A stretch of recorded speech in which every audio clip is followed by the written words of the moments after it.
You know what's really inconvenient? When scaly overlords with superiority complexes decide to make Earth their vacation home. But you know what's even more inconvenient? When you're 12 years old and somehow end up being humanity's last hope. Talk about pressure. Let me paint you a picture of my current situation. I'm sitting in what used to be my grandfather's basement-turned-laboratory, surrounded by equipment that would make most PhD students scratch their heads. The air smells like burnt circuitry and desperation, with a hint of the soup my mother managed to smuggle down here earlier. Above me, the thunderous footsteps of our draconian overlords shake dust from the ceiling. They love doing their daily patrols, showing off their massive wings and scales that shimmer like oil on water. Real subtle, guys, really subtle. Oh right, I should probably mention that Earth got invaded 3 years ago. The Draconians, because apparently they couldn't come up with a more original name for themselves, just showed up one day in their crystalline ships that looked like they were designed by someone who watched too many fantasy movies. They came with their quantum weapons and gravity-defying technology, expecting humanity to roll over and play dead. And honestly, most of us did. It's kind of hard to argue with beings that can breathe plasma and have personal force fields. But here's the thing about humans. We're like those annoying subscription services that are impossible to cancel. We just keep coming back, finding new ways to be a pain in their scaly behinds. Which brings me back to why I'm here, surrounded by stolen draconian tech and my grandfather's old chemistry sets. See, before the invasion, I was just that weird kid who liked taking things apart and putting them back together. Now, I'm that weird kid who might have figured out how to take apart our dragon problem. Permanently. My grandfather always said I was too smart for my own good. He used to joke that my brain would get me in trouble someday. Well, if he could see me now, mixing compounds that could potentially save humanity, or get me very, very dead, he'd probably say, "I told you so." Then again, he always had a flair for the dramatic. The computer screen in front of me flashes green and I can't help but smile. The simulation was successful. Again, that makes 17 successful runs, 0 explosions, and 1 very nervous 12-year-old with a plan crazy enough to work. I hear another patrol passing overhead, their heavy footsteps making my test tubes rattle. One of them barks an order in their guttural language, probably telling some poor human to bow lower or risk getting flame-broiled. The irony isn't lost on me. These beings who pride themselves on their flames, their heat, their burning superiority, they have no idea that their downfall is being orchestrated by a child who once set the kitchen on fire, trying to make toast. I check my watch, the one my father gave me before he was taken to their re-education camps. Time to pack up. The resistance meeting is in an hour and I need to convince a bunch of adults that my plan isn't completely insane. Just another day in the life of a preteen revolutionary. And they say middle school is tough. Here's the thing about Draconians. They're basically a cosmic high school clique with plasma breath and superiority complexes. They've got this whole hierarchy thing going that would make medieval nobles look laid back. At the top, you've got the apex dragons. Yeah, they actually call themselves that. These are the big shots, the ones with scales that change color based on their mood. Talk about wearing your heart on your sleeve. They live in these floating citadels above major cities, probably because walking on ground level with us peasants would give them scale rot or something. Below them are the enforcers, basically the jocks of Dragon Society. They're the ones doing all the grunt work, patrols, intimidation, the occasional human barbecue. They come in various shades of metallic colors, and boy do they love showing off their chromatic scales. Nothing says I'm important like looking like a disco ball with wings. Then you've got the technomancers, their scientist class. These guys are the real deal, mixing advanced technology with their natural abilities in ways that would make Einstein have an existential crisis. They're the ones who figured out how to harness quantum fields using their plasma breath as a catalyst. Show-offs. But here's the kicker. For all their fancy tech and biological superiority, they've got a fatal flaw. The Draconians are so caught up in their own greatness that they've become predictable. Every action, every response follows their rigid social protocols. It's like they're running on the world's most advanced, but least flexible, operating system. Humanity, meanwhile, has gotten pretty creative at surviving. We've mastered the art of looking submissive, while secretly being a massive pain in their tails. On the surface, we're the perfect subjects, heads bowed doing their manual labor because apparently having plasma breath makes you too good for fixing your own infrastructure. Underground, though, that's where the real action is. The resistance network makes old-school speakeasies look like amateur hour, We've got bases hidden in plain sight. My personal favorite is the one under what used to be a Chuck E. Cheese. Nothing says Vive la Resistance like planning revolution surrounded by creepy animatronic animals. The network operates in cells, each one knowing just enough about the others to coordinate but not enough to compromise the whole operation if someone gets caught. We call it the rat run, partly because we scurry around underground and partly because it annoys the dragons when they intercept our communications and have to read about rodents. We've got people from all walks of life down here. Former tech CEOs work alongside ex-janitors because turns out social status means jack when you're trying to avoid becoming dragon chow. Everyone contributes what they can, whether it's technical knowledge, tactical experience, or just knowing how to move around the city without getting noticed. The really fun part, we've started using their own tech against them. Turns out when you force humans to maintain your advanced equipment, we actually learn how it works. Who knew? The Draconians are so convinced of their superiority that they don't even consider the possibility that their primitive slaves might be understanding and modifying their precious technologies. And the best part of this whole messed up situation, the dragons think they've got us all figured out. They've catalogued human behavior, created probability models for rebellion, set up countermeasures for every scenario their rigid minds can imagine. But they've made one crucial mistake. They've based all their calculations on adult humans. They never factored in a kid with too much brain and too little self-preservation instinct. Their pride will be their downfall, and honestly, at this point, we're just helping Karma along, because if there's one thing humans are good at, it's finding creative ways to bring down empires, even if we have to do it from our parents' basements. The funny thing about discovering a weakness in an allegedly superior species, it usually happens by accident. In my case, it happened because I knocked over a container of my grandfather's old chemical compounds during a dragon patrol. The resulting reaction wasn't exactly dramatic, just a small puff of purple smoke that made my eyes water. But the draconian guard passing overhead, he started sneezing. Not just any sneeze, mind you, but the kind that sounds like a jet engine having a midlife crisis. That's when everything clicked. You see, dragons aren't just big lizards with attitude problems, they're walking chemical reactors. Their plasma breath, it's generated through a complex series of chemical reactions in specialized organs, and like any chemical reaction, it can be disrupted. My grandfather's notes were full of half-finished theories about biochemical catalysts. He'd been studying dragon physiology before they caught him. The compound I accidentally created, it was basically dragon kryptonite in gaseous form. The next 3 weeks were a blur of experiments. The basement lab became my second home. Well, more than it already was. Every failed test brought me closer to the right formula. Who knew that mixing prohibited chemicals while trying not to blow yourself up could be so exciting? The breakthrough came when I realized we didn't need to kill them.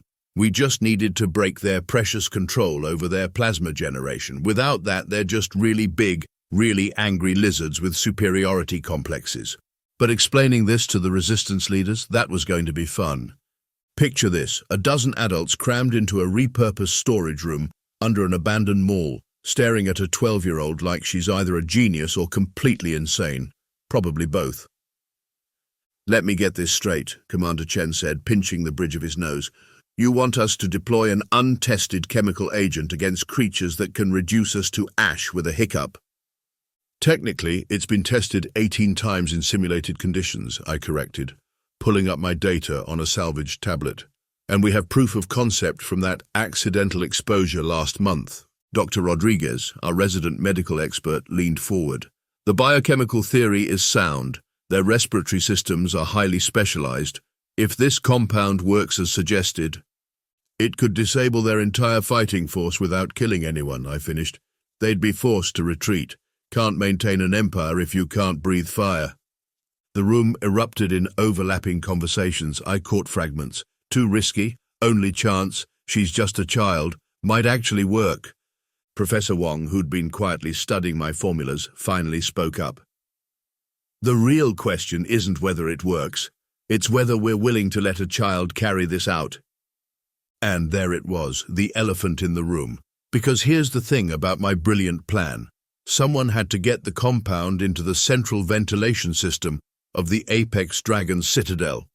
Someone small enough to fit through maintenance shafts, someone who knew the formula inside and out, someone like me. I'm not asking for permission, I said, my voice steadier than I felt. I'm asking for help. This is going to happen with or without your support, but with it, we might actually succeed. The silence that followed was deafening. I could see them wrestling with it, the moral implications of sending a child into danger versus the reality that I was probably their best shot. Commander Chen broke first. Your parents? Mom knows. Dad, I swallowed hard. Dad would understand. He always said if you can help, you must help.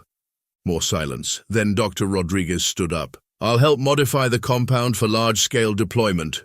Professor Wong nodded. I can get you the building schematics. One by one they came on board, not because they wanted to send a kid into danger, but because sometimes the craziest plans are the only ones that work. The next hour was a blur of planning, entry points, timing, backup plans for backup plans. My tablet filled up with notes and diagrams. But underneath all the tactical discussions, one thought kept running through my head. I was really going to do this. I was going to take down an empire of dragons with science and spite. As the meeting wrapped up, Commander Chen pulled me aside. You understand what's at stake? I thought about my father in the re-education camps, about my grandfather who disappeared into their research facilities, about every human living under their rule. Yeah, I said, I understand perfectly. He studied me for a long moment, then cracked a smile. Your grandfather would be proud. He was just as crazy as you are. Walking home that night, through streets patrolled by beings who thought themselves gods, I couldn't help but grin. Because soon they'd learn what humans had known for centuries. Pride comes before a fall, and this fall was going to be spectacular. You know what's harder than gathering components for a dragon-disabling chemical compound, doing it while trying to act like a normal 12-year-old who definitely isn't planning to overthrow an alien empire. The resistance network came through with most of the basic chemicals, but the catalysts, those had to come from right under the dragon's snouts, literally. Their medical facilities were stocked with the exact compounds we needed, because apparently when you're a superior species, you don't expect your slaves to realize that your healing supplies can be turned into weapons. My first supply run nearly ended before it began. I was crawling through the ventilation system of their medical storage, thank goodness for small stature and questionable building maintenance, when a technomancer decided to give an impromptu lecture on proper storage protocols. There I was, stretched out above their heads like the world's most stressed-out spy, listening to a dragon complain about inventory management. Do you know how hard it is not to sneeze when you're covered in dust and trying to steal from aliens? Really hard. The resistance helped with training. Every evening after my mandatory education sessions, Dragon Propaganda Hour, I'd slip away to learn the skills I'd need. Professor Wong taught me the layout of the Citadel's ventilation system, using virtual reality programs pieced together from stolen data. Dr. Rodriguez drilled me on mixing the compounds under pressure. Commander Chen taught me how to move silently, how to control my breathing, how to stay calm when everything goes wrong. Remember, he'd say during our stealth training, dragons rely too much on their enhanced senses. They expect to smell fear, hear heartbeats. They never look for someone who isn't afraid. Easy for him to say. He wasn't the one who had to dodge a patrol while carrying volatile chemicals in his backpack. That happened last Tuesday, actually. I was transporting the last batch of catalysts when a routine patrol decided to get creative with their route. There I was, pressed against a wall behind some crates, clutching my chemistry project of doom while two enforcers discussed human cuisine of all things. They actually eat their food cold sometimes, one rumbled, voluntarily. Barbaric, his partner replied. No wonder they needed our guidance. I had to stuff my fist in my mouth to keep from laughing. Here I was, potentially minutes from being discovered and executed, and I was getting the giggles over dragon food critics. The final modifications to the plan came together in the last week. Mum helped, though she tried to hide how scared she was. She'd lost her husband to their camps. The thought of losing her child too must have been unbearable. But she understood. She was the one who taught me that bravery isn't about not being scared.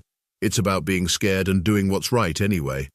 We modified my clothes to hold the distribution mechanisms, tiny aerosol generators that would release the compound once I reached the main ventilation hub.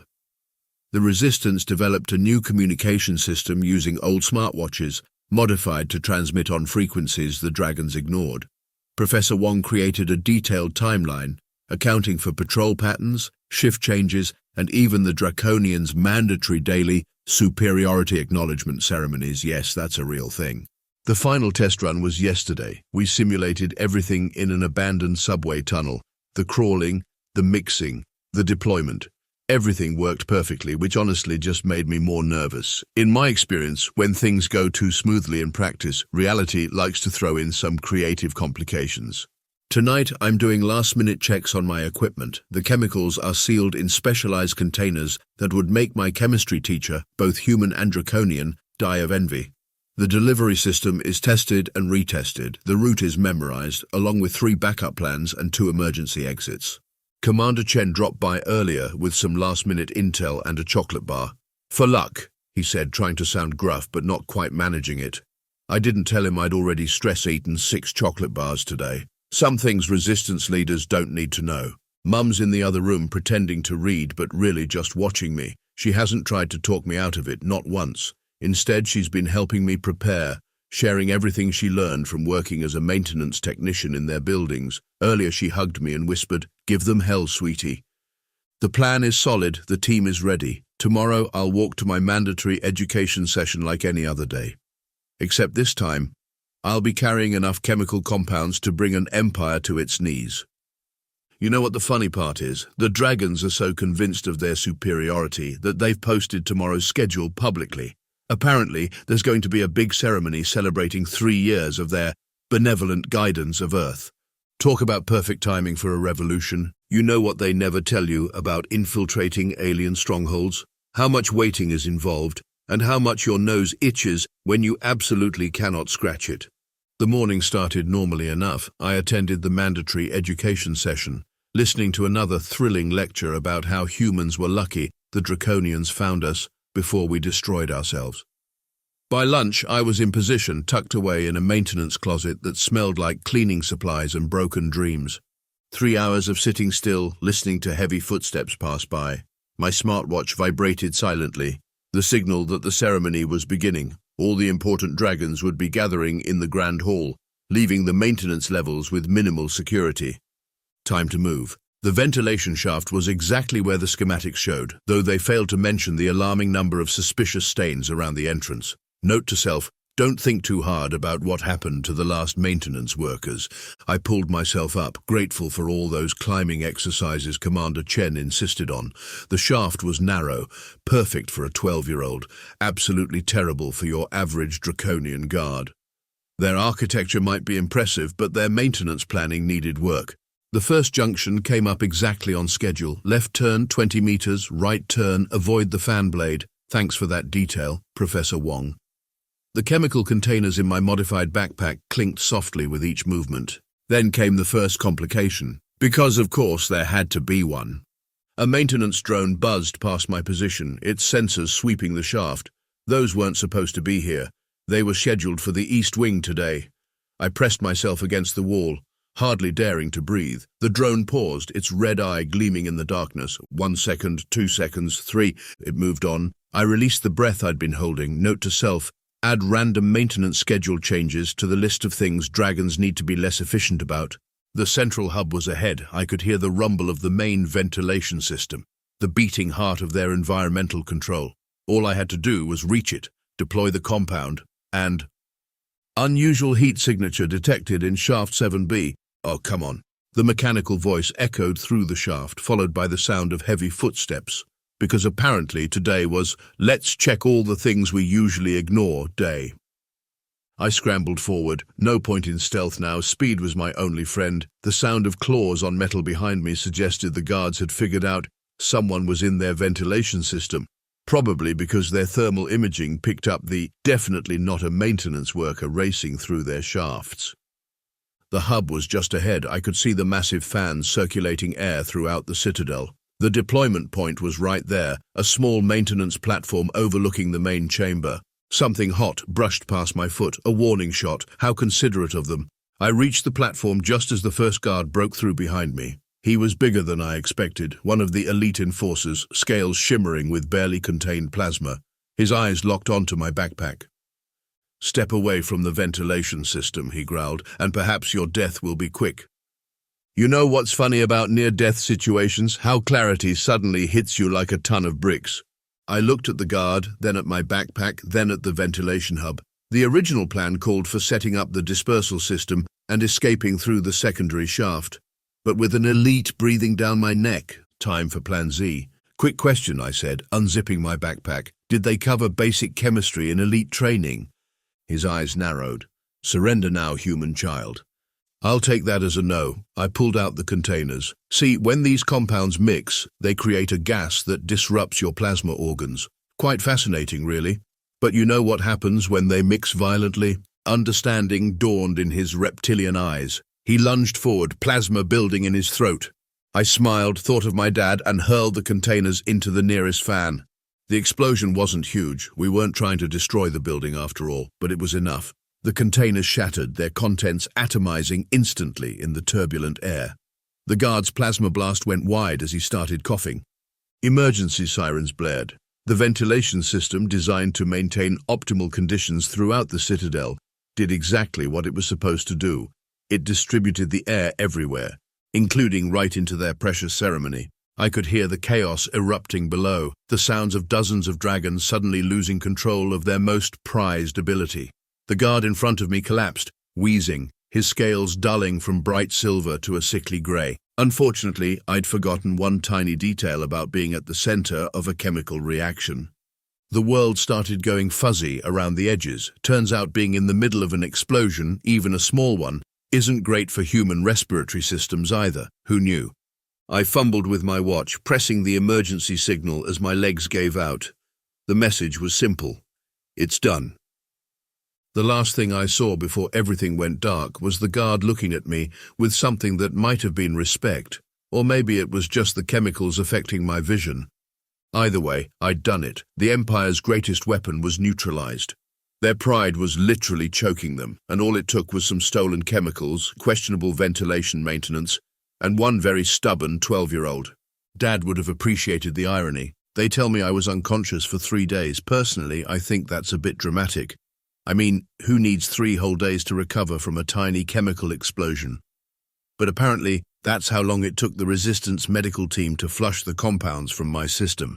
I woke up to a world that had changed more than I expected. The dragons, they were gone, not dead. We didn't want that kind of karma, but gone. Turns out when you take away someone's ability to breathe plasma permanently, they're a lot more open to negotiation. The evacuation was already underway when I regained consciousness. Their mighty ships, once symbols of oppression, now served as retreat vessels. The apex dragons, those magnificent beings who once ruled from their floating citadels, had to be helped aboard by their own guards, their scales once shimmering with power, now permanently dulled to the color of old concrete. Mum was there when I woke up, looking like she hadn't slept in weeks, but wearing the biggest smile I'd ever seen. "Your father's back," she said, and for a moment I thought the chemicals had damaged my hearing. But no, the re-education camps had been liberated. The dragons, in their rush to leave Earth, had abandoned their prisoners. Dad was thin, with new scars and grey in his hair, but his eyes were the same. When he saw me in the hospital bed, he just laughed. "Of course," he said. "Of course it was you." The news from around the world was the same. The compound had spread through their entire network of citadels, carried by their own perfectly engineered environmental systems. Their entire society, built on the premise of biological superiority, crumbled in less than a week. Commander Chen visited, bringing reports and, yes, more chocolate. "The dragons have signed a non-aggression pact," he told me. "They're retreating to their home system. Earth is free." "Did they learn anything from this?" I asked, attempting to sit up despite Mum's protests. He grinned. "Oh, they learned plenty. Mostly about the dangers of underestimating species that don't breathe plasma, and children who are too smart for everyone's good. The cost wasn't small. The Resistance lost people in the liberation fighting. Some of the camp prisoners, like my father, would carry scars forever. The dragons' hasty departure left power vacuums that needed filling, infrastructure that needed rebuilding. But we were free. Humanity had its planet back, and the first time I stepped outside after recovering, I looked up at the citadel. Now just an empty structure against the sky. Professor Wong was working with a team to convert it into a research center. "Might as well use all that advanced technology for something useful," he said. Dr. Rodriguez continued studying the compound's effects. Just in case they get any ideas about coming back, she explained, but I could tell she was more interested in the scientific implications. The dragons had left behind libraries of biological data that would advance human medicine by decades. The resistance, they went public, transitioning from freedom fighters to rebuilders. Commander Chen took charge of coordinating global recovery efforts. Easier than sneaking around in sewers, he claimed, though I caught him looking nostalgic at the old hideouts. My grandfather's lab became a memorial of sorts. People would visit, asking to see where it all began. Mum wanted to preserve it exactly as it was, dusty chemicals and all. I argued for turning it into a working lab for other kids who might have crazy ideas worth trying. We compromised. Now it's both a museum and a laboratory, where the next generation can learn that sometimes the biggest changes come from the smallest hands. Me, I went back to school, regular school this time, not the dragon propaganda sessions. Turns out saving the world doesn't excuse you from math homework, although it does make for an interesting what I did over summer vacation essay. The nightmares come sometimes, memories of that final moment in the ventilation shaft, the feeling of not being able to breathe, the guard's eyes as everything changed, but then I look out my window at a sky free of dragon patrols, and it feels worth it. Dad's recovering, working with other camp survivors to rebuild their lives. Sometimes we sit in the backyard looking at the stars, and he tells me about the stories of resistance that kept them going in the camps. Your story, he says, will be told for generations. I think about that sometimes, how this whole thing will be remembered. Will they tell it right? Will they understand that it wasn't about being brave or special? It was about being angry enough, scared enough, and just smart enough to try something completely insane. The dragons left us with one final gift, though I doubt they meant to. They taught humanity that we're stronger than we think, more capable than we imagine, and that sometimes the most powerful weapon isn't plasma breath or advanced technology. Sometimes it's just a kid who refuses to accept that something's impossible. Though I still can't make toast without burning it, some things never change.